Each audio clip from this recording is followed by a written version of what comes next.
I'm often asked what a Hakomi session is like, so I thought I'd record an answer, try to be as clear as I can about what you could expect. Inevitably, every session is unique, but there are elements that they have in common. The first thing is the importance of the relationship we grow together, you as the client and me as the practitioner. It's the ground on which we walk, the foundation of everything. We need to settle into being together in a way that lets you feel safe enough to do some inner exploring. Essentially, we're hanging out, sensing into ourselves and each other, finding our own pace and rhythm until the atmosphere is safe and hospitable enough for you to notice subtle aspects of your experience and find out what information they may hold. The way we do that is to find a little detail of something that shows up in the present moment, something that you're doing or noticing, sensing or feeling right then and there. I'll check if you feel curious about it and are interested to try and experiment with it. And if you are, then I'll suggest a way of delving a little deeper into that detail.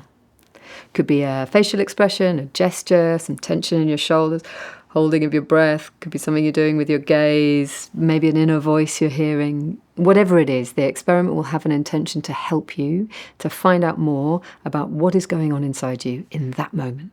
We deliberately slow down and pay close attention so that we can notice the things that you might normally not catch.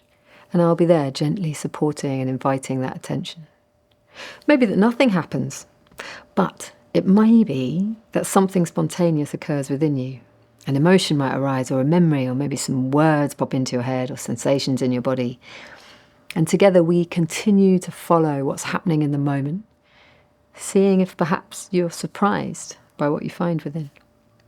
It can be that these spontaneous clues lead to an insight into how your unconscious sees the world, the most basic map of what the world is like and your place in it. The map that's often so fundamental to who you feel you are and what you deeply believe to be true that it's not really part of your everyday thinking awareness. The beliefs that have often been in place since early childhood, things like life is hard work, or if I'm angry no one will love me, or nothing I do is good enough. If together we do find a little piece of your map, I'd be wondering what positive experiences might this belief get in the way of you having in the present. Is this belief causing you some unnecessary suffering? I'd look for ways that we could experiment with offering you a bit of that missing nourishment. If sometimes just recognizing that there's a belief inside means that when you hear or feel that it isn't always true, there's a shift. Some relief or comfort or new confidence.